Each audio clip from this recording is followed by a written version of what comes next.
সীমান্তে আবারও নতুন করে কাঁটাতার দেওয়া হচ্ছে। তো সীমান্তে কাঁটাতার দিয়ে এবং সীমান্তে আমার দেশের জনগণকে হত্যা করে কেউ যদি বন্ধুত্বের কথা বলে, তার সাথে বন্ধুত্ব সম্ভব না। কাঁটাতার দিয়ে কারোর সাথে বন্ধুত্ব করা যায় না।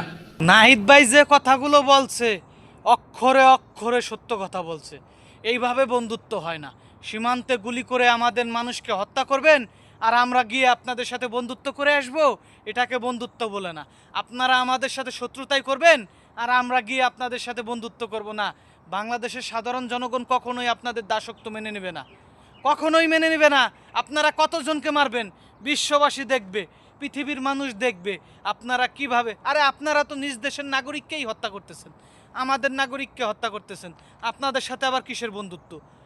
আপনাদের সাথে বন্ধুত্ব করার বদলে ওই যে ছোট্ট একটা কলা গাছ দেন, ওই কলা গাছের সাথে গলায় দড়িতে ঝুলে থাকা উচিত। ওই কলা গাছের সাথে বন্ধুত্ব করা উচিত, কারণ ও ফল দেয়। বুঝেন নাই? আপনাদের সাথে আমাদের কোনো বন্ধুত্ব নেই। আপনারা আপনাদের মতো, আমরা আমাদের মতো। আপনারা ধর্মের নামে নিজ দেশের অসংখ্য নাগরিককে হত্যা করতেছেন, বাড়িঘর ভেঙে দিতেছেন। আপনারা আপনাদের মতো থাকেন। তবে হ্যাঁ, আপনাদের কিছু দালাল আছে আমাদের বাংলাদেশে, বাংলাদেশের নাগরিক হয়ে আপনাদের দালালি করে।